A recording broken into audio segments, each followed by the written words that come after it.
Gold, trusted gold buyers. మీరు తాకట్టు పెట్టిన బంగారాన్ని విడిపించి ఈ రోజు ఉన్న మార్కెట్ ధరకు కొనబడను.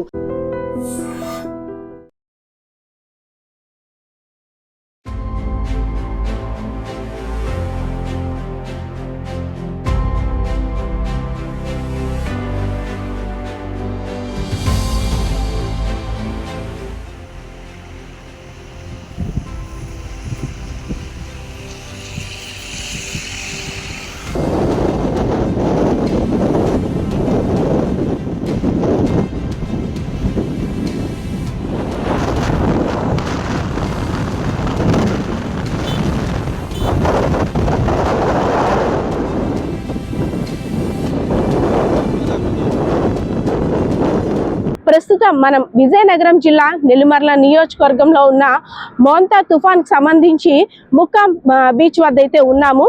ఇక్కడ చూడొచ్చు, మత్స్యకారులని ప్రభుత్వం అలర్ట్ చేసిన నేపథ్యంలో మత్స్యకారులు వేటను కూడా ఆపేసి సముద్ర ఉధృత ధాటికి విలవిల్లాడుతున్న పరిస్థితి. ఎందుకంటే గతంలో కూడా హుదూద్ తుఫాన్, అదే విధంగా తిత్లీ తుఫాన్, ప్రస్తుతం ఇప్పుడు మోంతా తుఫాన్ గురించి అధికారులు గత వారం రోజులుగా అలర్ట్స్ అయితే జారీ చేస్తున్నారు. ఎందుకంటే కాకినాడ దగ్గర తీరం దాటే అవకాశం ఉన్న నేపథ్యంలో ప్రస్తుతం దిశను మార్చుకొని అంబేద్కర్ కోనసీమ జిల్లాలో అయితే మాత్రం ఇది ఎక్కువగా కదులుతున్నట్టు అధికారుల నుండి వచ్చిన ఆదేశాల ప్రకారం. సో దిశ ఏ వైపు నుండి ఎలా మల్లుతుందో ముఖ్యంగా చూసుకున్నట్టయితే సోమ, మంగళ, బుధవారాల్లో కూడా ఈ మోంతా తుఫాన్ ప్రభావం ఎక్కువగా ఉందని, అదేవిధంగా ప్రభుత్వ ఉద్యోగులు, పాఠశాల విద్యార్థులు, అదేవిధంగా విద్యుత్ శాఖ, ఆరోగ్య శాఖ, అన్ని శాఖలను కూడా అధికారులు అప్రమత్తం చేశారు. అయితే నిన్న సోమవారం కాస్త వర్షం, అదేవిధంగా వర్షం ఆగడం తగ్గడం జరుగుతూ వస్తుంది. ఈరోజు మంగళవారం పొద్దున్న కూడా వర్షం పడడం, కాస్త ఎండెక్కడం, ఒక వింత వాతావరణాన్ని అయితే మాత్రం ఇక్కడ ప్రజలు చూస్తున్నారు. మనం చూడొచ్చు, గంటకి దాదాపు 30 నుండి 40 కిలోమీటర్ల వేగంతో గాలులు కూడా వేస్తున్నాయి. అంటే ఇది గంటకి మరింత పుంజుకుంటుందని చెప్పుకోవచ్చు.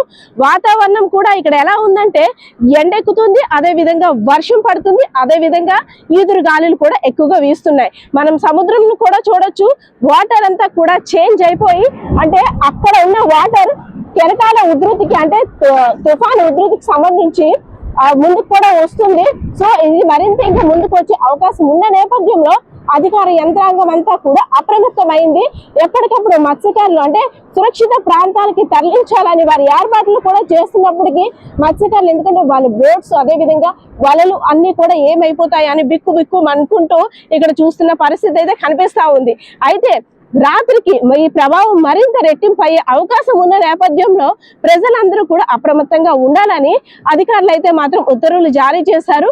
అదేవిధంగా ప్రభుత్వ అధికారులు ఇక్కడికి సంబంధించి అందరూ ప్రజలు కూడా సురక్షిత ప్రాంతాలకు వెళ్ళిపోవాలని, ఎందుకంటే గంటకి కూడా ఇక్కడ వాతావరణంలో మార్పు చోటు చేసుకుంటుంది. ఈదురుగాల ప్రభావం ఎక్కువగా ఉంది. అదేవిధంగా వాటర్ ఫ్లోటింగ్ కూడా, అంటే సముద్ర ప్రభావం కూడా, కెరటాల ప్రభావం కూడా కొంచెం అలా గంటకి పెరుగుతూ వస్తుంది. సో రాత్రికి ఏ విధంగా ఉంటుందో కూడా ఎవరు అంచనా వేయలేము. కాబట్టి ఎప్పటికప్పుడు ప్రజలు అప్రమత్తంగా ఉండాలని, ఏవైనా అవసరాలు ఉంటే తప్పితే మిగిలిన విషయాలు బయటికి రాకూడదని అధికారులు కూడా ఉత్తర్వులు జారీ చేశారు. సో దీనికి సంబంధించి మత్స్యకారులకి ఎలాంటి ఆదేశాలను జారీ చేశారు, సో వాళ్ళ కోసం ప్రభుత్వం ఎటువంటి ఏర్పాట్లు కూడా చేసిందో మనం వారి మాటలోనే అడిగి తెలుసుకుందాం. ముందు సముద్రం ఎలాగుండేది, ఈ 2 రోజులుగా 2 రోజులు సముద్రం అంటే ఈ చంద్రాలు బాగుండేది. ఈ 2 రోజులకి చంద్రమని వేసిపోయింది, బాగా ఎత్తొచ్చేసింది. తుఫాన్ మీకు ఎలా తెలుస్తుంది? తుఫాన్ వచ్చే ముందు సముద్రం ఎలా మారుతుంది? అంటే తుఫాన్ వచ్చి ఎలా తెలుస్తుంది అంటే గాలి వేస్తే చంద్రం వేసిపోతే తుఫాన్ అని తెలిసిపోద్ది. గాలి ఎలా ఉన్నాయి నిన్నటితో పోల్చుకుంటే ఈ రోజు గాలి ప్రభావం ఎలా ఉంది? తక్కువ ఎక్కువైపోయింది గాలి. ఆ తుఫాను చంద్రం వచ్చి ఇల్లు కొట్టేస్తుంది, సముద్రం ఇల్లు కొట్టేస్తుంది. కానీ ముందుకు బాగా ఈ రోజు ముందుకు వచ్చేసి నిన్న ఇలాగే ఉందా? నిన్న అలాగే ఉంది. ఎన్ని రోజులు ఉంటది? ఏమో ఎన్ని రోజులు ఉంటుందో మాకు తెలియదు. ఈ తుఫాన్ అన్నారు కదా, మరి అదే 3 రోజులు దాటేస్తుంది. మరి 3 రోజులకు ఎక్కువ ఉంటుందో తెలియదు, అది చెప్పుకోలేము. అది మీ ముందు చాలా తుఫాన్లు చూశారు కదా చూసాం. తుఫాన్ లో బాగా మీకు గుర్తుండిపోయింది ఏది? హుదూద్ తుఫానేనా? ఊటు తుఫానే గుర్తుండిపోయింది. ఊటు తుఫాన్తోనే చంద్రమిట్ వచ్చేసింది, ముందుకు వచ్చేసింది. మరి 3 రోజులు బట్టి ప్రభుత్వం చెప్తుంది కదా చెప్తుంది జాగ్రత్తగా ఉండండి అనేసి. మరి మరి మత్స్యకారులు జాగ్రత్తగా ఉండండి అని చెప్తున్నారు. తుఫాన్లు వచ్చే టైంలోని అసలు సముద్రం ఎలా ఉంటుంది అంటే పోటు చూస్తున్నాం, చాలా రంగు మారిపోయింది. సముద్రం ఎత్తు కూడా బాగా ఎక్కువ నిలిచిపోతుంది. సముద్రము మాకు సముద్రం నీటిలోకి వెళ్ళబోయేటప్పుడు నీటిలో నుంచి తెప్పలై తెచ్చేసుకొని బయటని పెట్టేసుకొని సముద్రం తుఫాన్ వస్తున్నది జాగ్రత్తగా ఉండాలి అని ఆఫీసులో వచ్చి చెప్పేసి వెళ్ళిపోయారు. వెళ్ళిపోతే మరి అలాగే జాగ్రత్తగా నిలబడ్డాము. మరి ఏ తుఫాన్ వచ్చి ఎక్కడి నుంచి మమ్మల్ని తోచుకెళ్ళిపోతుంది. మాకు గాలి ఉత్తప్పుడు ఇలానే ఉంటదా? ఇప్పుడు ఎలాగుందా? గాలి వచ్చినప్పుడు గాలి అప్పుడు ఎక్కువే ఉండదు. ఉత్తప్పుడు ఈ 2 రోజులు బట్టి ఈ 2 రోజులు 4 రోజులు బట్టి తుఫాన్ వచ్చిందని గాలి ఫుల్గా వేస్తుంది. సముద్రమే నేసిపోయింది. సముద్రం కూడా ఎత్తి నేసిపోయింది. మనం చూడొచ్చు విజువల్ లో కూడా గతంలో సముద్రం చాలా ప్రశాంతంగా ఒక నీలి రంగులో ఉండేది. అలాంటిది ఇప్పుడు ప్రస్తుతం ఎలా ఉందంటే చూసారా, కెరటాలు కూడా ముందుకు వచ్చేసాయి, రంగు కూడా మారిపోయింది, గాలుల తీవ్రత కూడా ఎక్కువగా ఉన్నాయి. అంటే గతంలో ఇంత ముందుకు ఉండేది కాదు. మనకి ఏదైతే ఒక లైన్ లా కనిపిస్తుంది కదా, ఒక రెడ్ లైన్ లాగా అవతల నుంచి ఒక గ్రీన్ వాటర్ లా కనిపిస్తుంది, అక్కడ వరకు ఉండేదంట. కానీ తుఫాన్ తీవ్రత ఏదైతే ముంతా తుఫాన్ ఉందో దాని తీవ్ర ప్రభావం కారణంగా సముద్రం కూడా ముందుకు వచ్చేసింది, పోటు కూడా ఎక్కువగా ఉంది అంటున్నారు. సో ఇక్కడ వారికి సంబంధించి అంటే సముద్రం ఏ విధంగా ఉంటుంది దాని స్థితిగతులు చూడడానికి ఇక్కడ చాలా మంది అయితే పిల్లలు కూడా వచ్చారు. హాయ్ చిన్న, ఎలా ఉంది నిన్నటితో పోల్చుకుంటే ఈ రోజు వాతావరణం ఎలా ఉంది? మీకు ఇచ్చిన అలర్ట్స్ ఏంటి? ఈ మొంతా తుఫాన్ వల్ల అయితే సముద్రం ఒడ్డున ఉన్న ప్రజలు ఉండలేకపోతున్నారు. ఉండలేక సముద్రం తీరతో ఉన్న ఇల్లు అనేటి ఎప్పుడు వరద ఎక్కువగా వస్తుంది, సముద్రం ముందుకు వస్తుంది, ఎవరు చూసుకోలేకపోతున్నారు. వైద్య సిబ్బంది అందరి సిబ్బంది అంటే ఎంపీడీ అందరూ ఎమ్మెల్యే గారు అందరూ వచ్చి చూసారు. కాకపోతే గాలి ఎలా ఉంది? గాలి మాత్రం చాలా ఎక్కువగా ఉంది. ఈ తీవ్ర దగ్గరగా ఉన్న ప్రజలు ఎలా భయ ఆందోళనతో ఉంటున్నారు. ఎందుకంటే గాలి చాలా ఎక్కువగా రావడం వాళ్ళ భయ ఆందోళన గుర్తాం. వాళ్ళకి షెల్టర్ గట్ట చూపిస్తే వాళ్ళకి బాగుంటుందని. అంటే మీకు 3 రోజులు వారం నుండి కూడా అలర్ట్స్ చేస్తున్నారు, ఫలానా దగ్గరికి వెళ్ళిపోండి, సురక్షిత ప్రాంతాలకు తరలిస్తాం, మీరు పునరావాస ప్రాంతాలను కూడా అంటే ఏరియా కూడా తరలిస్తున్నామని. కానీ అంటే ఇక్కడున్న సంపదకి భయపడి ఏమవుతుందో అనేసి అని మీరు వెళ్ళలేకపోతున్నారు. కానీ తుఫాన్ల టైంలో ఇలానే ఉంటుందా సముద్రం? ఆ తుఫాన్ టైంలో ఇలా ఉంటుంది. ఎన్ని రోజుల ముందు మార్పు వస్తుంది?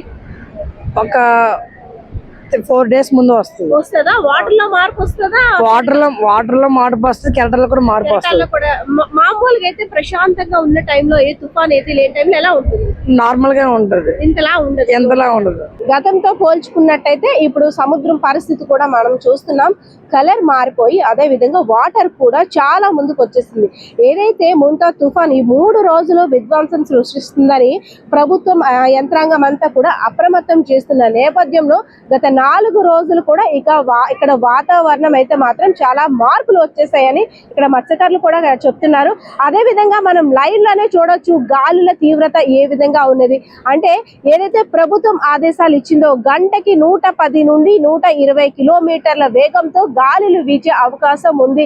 కాబట్టి దీని ప్రభావం ఎక్కువగా ఉందని గత వారం రోజులుగా కూడా ప్రభుత్వం అలర్ట్ చేస్తుంది. అలానే ఇక్కడ కూడా అంటే నైట్ తో పోల్చుకున్నట్టయితే ఇప్పటికీ గాలి తీవ్రత గంటకి 30 నుండి 40 కిలోమీటర్లు అంటే అలా నిమిషం కూడా పుంజుకుంటుంది అనమాట గాలి వేగం అనేది. దాంతో పాటు వాతావరణం కూడా అప్పటికప్పుడే ఎండ కాస్తుంది, వెంటనే ఎండ కాస్తుంది అనుకునే నిమిషంలోనే వితిన్ సెకండ్స్ లోనే రెయిన్ కూడా వచ్చేస్తుంది. ఇక్కడ ప్రభుత్వం కూడా ప్రత్యేక చర్యలు చేపట్టి మత్స్యకార కుటుంబాలకు కూడా అవగాహన కల్పించి సురక్షిత ప్రాంతాలకి తరలి వెళ్లాలనేసి ఇక్కడ ఎప్పటికప్పుడు కూడా వాళ్ళ ప్రయత్నాలను కూడా చేస్తుంది. అదేవిధంగా మత్స్యకారుల గురించి ఆలోచించినట్టయితే వారికి సంబంధించిన వలలు పడవలు అన్ని కూడా సముద్ర తీరం అంటే ఉధృతికి ఏమైనా దెబ్బ తిన్నట్టయితే మా జీవనోపాధి కోల్పోతామంటూ వాటిని చూస్తూ సముద్రం ఏ నిమిషాన్న ఎలా స్పందిస్తుందో, సముద్రుడు ఏ నిమిషాన ఉగ్ర రూపం దాలుస్తుందో కూడా తెలియని అయోమయ పరిస్థితిలో ఉన్నాము. ప్రస్తుతానికైతే ఇలా ఉంది. మరి కాసేపట్లో ఇంకా అంటే ఏదైతే అంబేద్కర్ కోనసీమ జిల్లాలో తీరం దాటే అవకాశం ఉంది. మరికొన్ని గంటల్లో మరింత పుంజుకుంటుందని అలర్ట్స్ వస్తున్న నేపథ్యంలో మా ఆస్తులు అంటే మేము సొంత బిడ్డలుగా భావిస్తున్న పడవలు వాటి మీదే మా జీవనోపాధి కొనసాగుతుంది కాబట్టి వాటిని రక్షించుకోవాలనే ఆతృత తప్పితే ఇంకేమీ లేదు మాకు. మా ప్రాణాలను సైతం లెక్క చేయకుండా మా కుటుంబాలని పోషించడం కోసం ఆ బోట్స్ జీవనాధారంగా చూసుకుంటున్నాం. సో ఇలాంటి తుఫాన్లు రావడం వల్ల మా ఉపాధి దెబ్బతింటుంది, అదే విధంగా మా ప్రాణాలు కూడా ముప్పు ఉంటుంది. సో ఇలాంటి తుఫాన్ల కారణంగా అనేక ఇబ్బందులు పడతాం. కానీ గత తుఫాన్లతో పోల్చుకున్నట్టయితే ఈ ఏడాది వచ్చిన ఈ తుఫాన్ గతంలో హుద్హుద్, అదేవిధంగా తిత్లీ, అదేవిధంగా ఇప్పుడు ప్రస్తుతం ముంతా తుఫాన్ దీని తీవ్రత మాత్రం గాలులు ఎక్కువగా వీస్తున్నాయి. వర్షం ప్రభావం అంటే నిన్న కూడా హెవీ రెయిన్ ఫాల్ అయితే ఇక్కడ నమోదైంది. దాంతోపాటు ఇవాళ పొద్దున్న నుండి కూడా వర్షం హెవీగా పడుతుంది, మళ్ళీ ఆగుతుంది. సో నైట్ కి దాని దిశను ఏ విధంగా మార్చుకుంటుందో కూడా తెలియని అయోమయ పరిస్థితిలో ఉన్నామంటూ కూడా మత్స్యకార కుటుంబాలు ఆందోళన చెందుతున్న పరిస్థితి అయితే కనిపిస్తా ఉంది. కెమెరా పర్సన్ బాలకిషోర్తో పద్మ, ఐటమ్స్ మీడియా, విజయనగరం. నిజంగా ప్రస్తుతం ఉన్నటువంటి సమాజం దేనికి ప్రయారిటీ ఇస్తుంది? ఆర్థిక సంబంధాల చుట్టూ మాత్రమే తిరుగుతుంది. మళ్ళీ ఎన్నికలంగానే చాలా విరక్తి కలుగుతాను. మంచి అనిపిస్తుంది కదా, లేడీస్ కూడా ఛాలెంజింగ్ జాబ్స్ చేసినప్పుడు చాలా బాగుంటది. ఫుడ్ డెలివరీ ఇవ్వటానికి వెళ్ళినటువంటి డెలివరీ బాయ్ అనిల్ పై కళ్ళ ముందు